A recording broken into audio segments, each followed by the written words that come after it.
Britain में किस तरीके से नेशनल इमरजेंसी की खबर आ रही है ये देखिए, क्योंकि अगले 48 घंटे में पारा सबसे ज्यादा हो सकता है। ये बड़ी खबर हम आपको बता रहे हैं, जहां पर लोगों के लिए भी अब एडवाइजरी जारी की जा चुकी है। लोगों को घरों में रहने के लिए एडवाइजरी जारी की गई है और इसीलिए लगातार हमारे एक्सपर्ट से हम ये सवाल कर रहे हैं कि अभी के हालात को निपटने के लिए कैसी तैयारी है। जो बढ़ती गर्मी की वजह से हालात बिगड़ते जा रहे हैं, ब्रिटेन में नेशनल इमरजेंसी लगाने का फैसला लिया जा चुका है।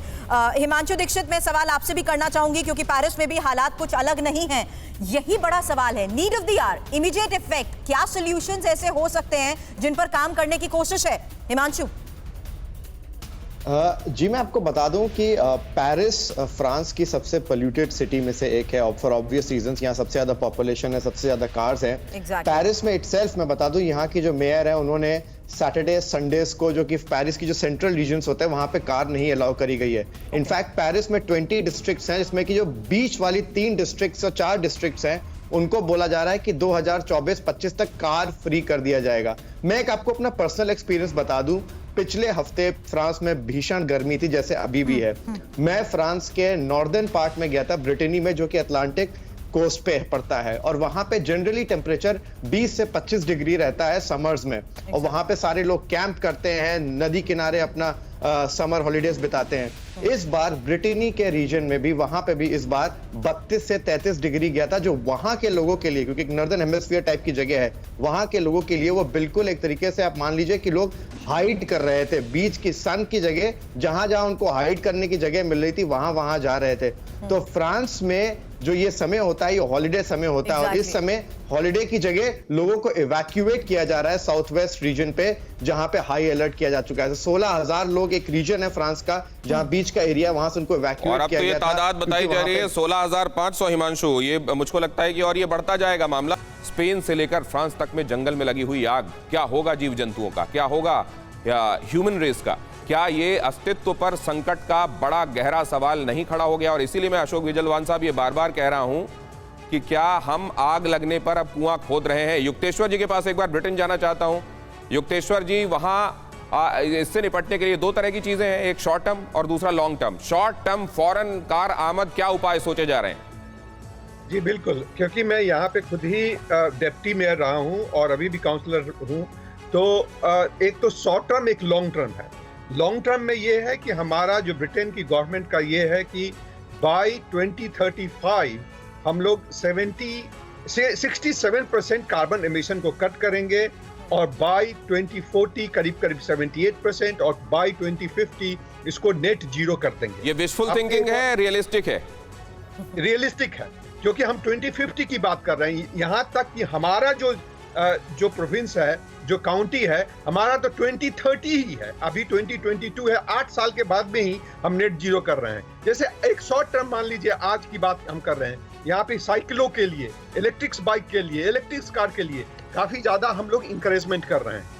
और जैसा आज एक कमेटी मीटिंग थी काउंसिल का, वो पोस्टपोन कर दिया गया है ताकि लोग कार से अगर दूसरे जगहों से, दूसरे काउंटी से आए तो वो नहीं ट्रैवल करें। हम उसको 2 दिनों के बाद कर रहे हैं।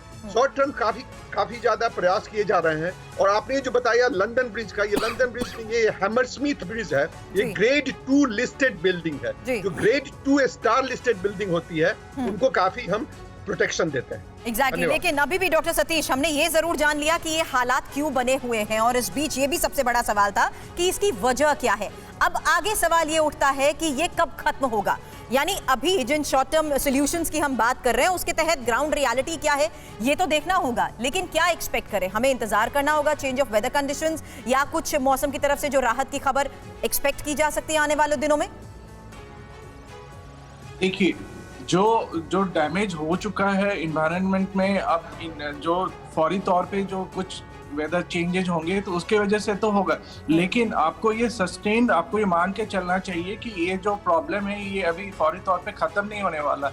इस साल, फिर अगले साल, तो जब तक आपका ये एमिशन रेट, जो मैंने बोला कि जब तक आप उसको कम नहीं करते हैं, जैसे पूरे यूरोप का एक अनुमान है कि 2030 तक वो 55% ही कम कर पाएंगे, और कोविड की वजह से पूरी दुनिया में ये रफ्तार और कम हुई है। जो टारगेट था उससे हम पीछे चल रहे हैं। तो ये आपको आने वाले समय में ये टारगेट आप ऐसा मत सोच के चलिए कि तुरंत हम अचीव कर लेंगे और हमको फौरी तौर पे कुछ बहुत बड़ा राहत मिलने वाला, ऐसा नहीं है। ये साइकिल अभी चलेगा, ये साइकिल रहेगा। आपकी बात पर अशोक बेजलवान को जोड़ना चाह रहे हैं, उसके बाद मैं आपको एक बहुत महत्वपूर्ण तस्वीर दिखाने वाला हूं। 4 तस्वीरें बेहद अहम। अशोक बेजलवान जी, बहुत जल्दी से। जैसे डॉक्टर सतीश ने बोला, तो मैं उसमें जस्ट 1-2 पॉइंट ऐड करना चाहता था कि एक तो जो टारगेट्स हैं उसको जो पॉपुलेशन ग्रोथ है उसके साथ जोड़ करके देखना पड़ेगा कि जो भी हम एक्शन लेते हैं वो पॉपुलेशन ग्रोथ उसके कुछ इफेक्ट्स को जो है वो नकारात्मक कर देता है। बहुत बड़ी बात कह रहे हैं आप। संसाधनों का अंधा इस्तेमाल, यही उपभोग है जिसकी वजह से धरती का ये हाल है। 10 अरब हम पहुंचने वाले हैं अब, और 8 अरब से ज्यादा तो हो गए। बिल्कुल। और एक चीज ये थी कि जो यूरोपियन देश बोल रहे हैं हम net carbon emission net zero पे चले जाएंगे 2050 तक, वो अपने यहाँ के एमिशन की बात कर रहे हैं, वो उन एमिशंस की बात नहीं कर रहे हैं जो उनके कारण होती है। यूरोपियन कंट्रीज और जो अमेरिका है, जो विकसित देश हैं, तो आप ये कह रहे हैं वो सबसे बड़े कंज्यूमर्स हैं। कुदरत को सरहदों में नहीं बांटा जा सकता। देश अपने अपने हिसाब से सोच रहे हैं। समेकित प्रयास जब तक नहीं होंगे,